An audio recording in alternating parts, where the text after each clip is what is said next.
साथ साथ हम उसके लिए हमने 1 किलो दूध हमने पैन में डाल के ऊपर रख दिया है।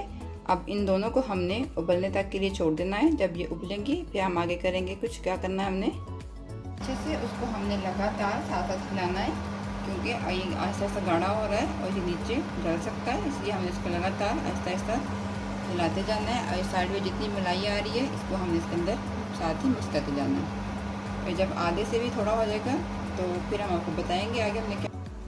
देखिए व्यूअर्स, हमारा खोया तैयार होकर है। पहले से हमने काफ़ी दूध को पका के गाढ़ा कर लिया है। अभी हम इसको और पका रहे हैं और हमने इसका दूध बिल्कुल खुशक कर लेना है, खोए की शक्ल में आ जाएगा। और आपने बहुत ध्यान रखना है कि हमने इसको लगातार हिलाते रहना है, तभी हमारा अच्छा खोया बनेगा। थोड़ी मेहनत लगेगी लेकिन बहुत अच्छी चीज़ आपकी तैयार होगी। देखिए व्यूअर्स, हमारा खोया इस शक्ल में आ गया है। हमने इसको अच्छी तरह से पका के सारा दूध खुशक कर लिया है और हमने इस तरह से पैन भी साथ साथ साफ़ करते जाना है, तभी हमारा अच्छा खोया बनेगा। अब हम इसको थोड़ी देर और पकाएंगे और फिर हमारा ये बिल्कुल परफेक्ट खोया तैयार हो जाएगा। फिर हम आपको दिखाएंगे हमारा कैसा खोया बना है। देखिए व्यूअर्स, हमारा इस शक्ल में आ गया हमारा खोया।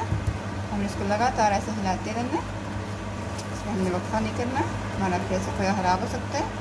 बस ये कुछ 2 से 3 मिनट के अंदर हमारा परफेक्ट खोया तैयार हो जाएगा। हमारा खोया तैयार हो गया है और बहुत मज़ेदार, बहुत अच्छा हमारा खोया बना है। आप देख सकते हैं किस तरह की शक्ल में आ गया है, जैसे अच्छा खोया बनता है।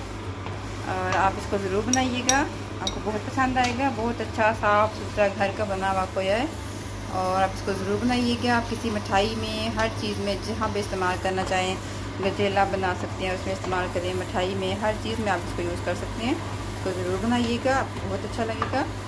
और मुझे कमेंट में बताइए आपका कैसा बना। मेरी बहन को दुआ में याद रखिएगा। अल्लाह हाफिज़।